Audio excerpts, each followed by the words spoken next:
Now then, I'm going to be reacting to Andrew Wilson talking to Triggernometry. I've already seen this in its entirety, but he's uploaded a clip to the Crucible, so I'll go through a bit of it, see what input I can give. If you want to watch this without me talking over it, then the link is in the description, and you can find it there and go watch it without interruption. But if you're staying here, I'm going to presume you want to know what I've got to say, so I'll continue.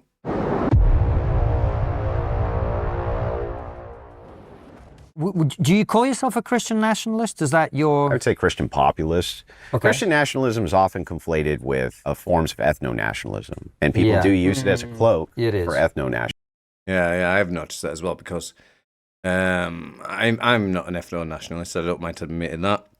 And since coming to Christ, I can see how that Christ does call for us not to look at each other in the way that ethno-nationalists do. And it is used as a cloak. I think that ethno-nationalist Christians are sort of misinterpreting some of the tenets of Christ, if I'm honest, but not get too much into that in the minute. We'll let Andrew continue. Yeah. I would fall more in line with what's called cultural nationalism. You guys, I think, from watching your content, would fall more in line with probably civic nationalism. So cultural nationalism is talking about the glue which holds cultures together. And the ethno-nationalists obviously believe that's your race, right? Obviously, I think that race... Yeah, and like race is an important component, but it's not the only component. What they are sort of, I think the ethno-nationalists are missing. They are looking at it through one eye. They are not looking at the problem with both eyes open. It's not enough to hold a nation together. There has to be some kind of cultural glue, and that usually comes from religion. So all the laws that I can see seem to be informed by ethics, and those ethics seem to almost universally be informed by Christianity. So you would you'd support mass migration from Christian countries? No. Why not? Well, I don't understand. I want my domestic population to grow. So if I want to tailor the best outcomes for my society, then I want my domestic population. Yeah, I mean, I wouldn't go as far as what Andrew is here. I wouldn't say a hard line, no Christians can come from other Christian countries. But I just don't think it needs to be infinity as what we have at the minute. Obviously, it's reached such a point that it's not conducive to the health of our countries. But, getting rid of all incoming immigration is obviously pie-in-the-sky nonsense, in my opinion. To grow. I want those families to be very happy. I want them to have the biggest slice of that American dream, right? Because I'm Christian, but also a nationalist. So the idea here is nation first. Me importing a bunch of people from other countries, not putting my nation first, putting their nation first. So my list of priorities would be God, nation, right? Or I'm sorry, God, family, nation. So culture and borders are very important for the nation. And so so you don't, you're not a Christian nationalist, cultural nationalist. So describe to me the... I do think cultural nationalism does sound like a better alternative, if I'm quite frank. America that you want, what does it look like? What are the... You mean by tomorrow? Well, let's say I was king tomorrow? Well, you seemed very keen on this idea, which I'm sure you're excited about. What I mean is, ultimately, you want to transform America into something that it used to be, or that you'd like it to be, or whatever. Let's not argue about that. Yeah, sure. Okay, let's just say you want America to be a certain way. Is that fair? Yeah. Okay, what does it look like once you've got to that destination, once you've got to that perfect America, which represents your values as someone who's really interested in Christianity being the dominant force in society? What can you do? What you can't? I mean, I obviously can't answer this question. I'm not American, so I could answer it from a British perspective. But we'll roll with Andrew going first. We'll see. How is it different from what we have today? So while I would say that there's this is a bit of like hypothetical utopianism, of course, as long as you're granting me that this is a bit of hypothetical utopianism. So let's say I was King Wilson tomorrow. I'm King Andrew Wilson, and my decrees and edicts go out to all of the land. First thing, mass migration, that's gone immediately. Next thing is focusing on domestic birth rates and domestic birth policies and trying to move America back to a one-income family. The best way to do that. Yeah, that's certainly a good option. I have no qualms with what Andrew was saying, really, to be honest. Like I say, I am against mass immigration. I just think it's pie-in-the-sky nonsense to presume you can run an economy with nobody coming into your country. That is to prioritize from the government level down that women do not defer their childbearing years for college, right? But rather you offer massive incentives to families for them to get married younger, right? Stay at home, have babies with their husband, And if you contract them from the workforce, wages are going to necessarily skyrocket. The second you begin contracting women from the workforce, wages are going to shoot through the roof, especially if you're... Yeah, I agree with Andrew there as well, to be fair. I think that if you were to remove all the surplus women that are taking up all these jobs, and into some way limit all these unnecessary jobs in the first place, the economy would become a lot better, wages would skyrocket. Yeah, so it's two factors. It's women taking up roles, but it's also the fact that there's a lot of roles in society that are pointless, like administrative, clerical, mid-management roles, which will be taken up by AI, which when a lot of women take up these roles as well. So. Not filling those roles with migrants.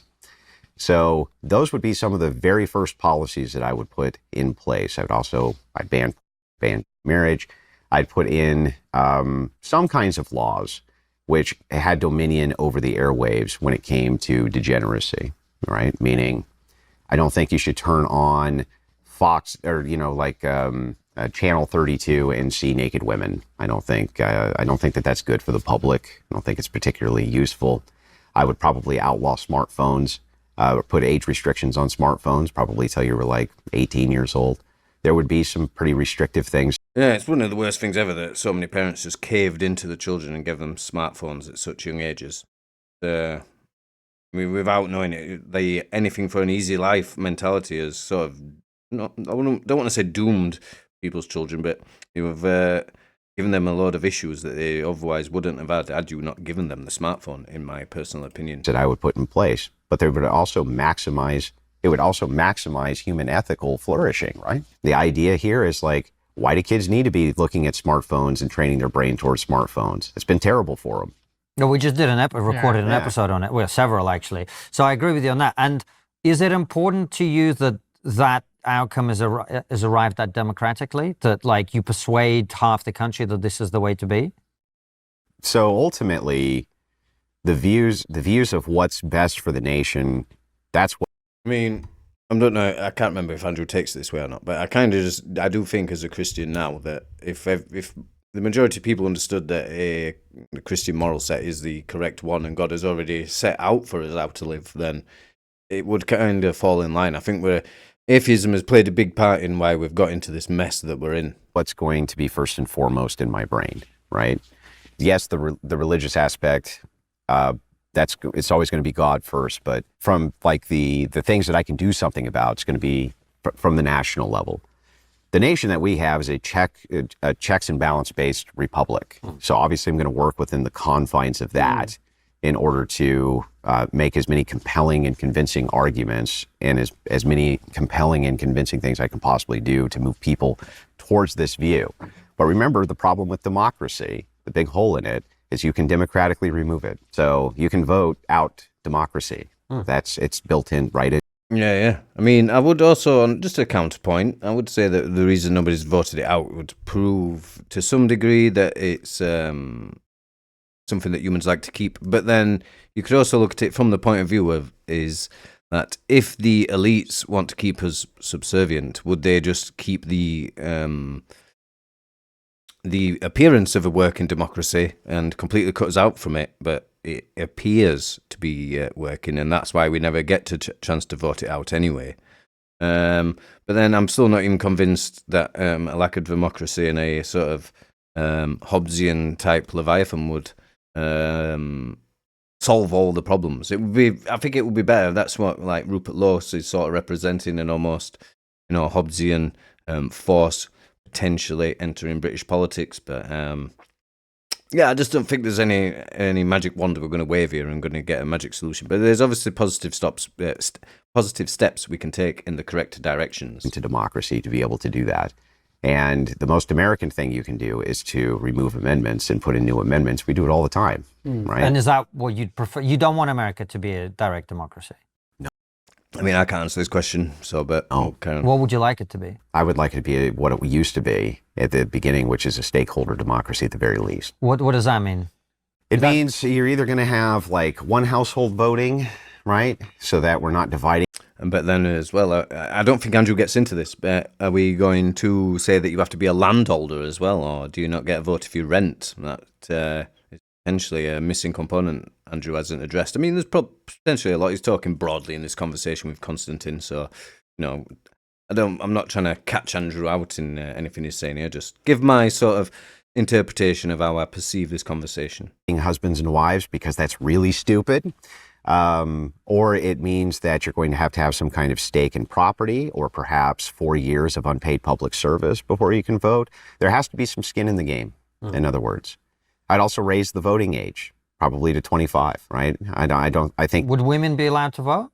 I mean, to at least the degree that men are, but I don't want men to vote for the most part either. I don't think it's a great idea. But it would be equal between men and women. Yeah, it's a complicated one because a lot of men are dummies. And I'm sure we can realize this when we walk out on the street and talk to people sometimes. I mean, I would say I felt more like that before I came to Christ. I try to be a bit more charitable now and assume that people are nicer than what probably I would have in the past. But at the same time, on a political level, most people are like dummies and aren't paying attention to what's happening in politics for the most part. And one of the reasons I've said in some of my videos is why I'm so annoyed at how the political system is at the minute, because it's sort of being perpetuated by a lot of politically uneducated people essentially keep voting in the same two parties over and over and over again. In your view. Really? It doesn't sound like it. If you want household, well, what I mean is,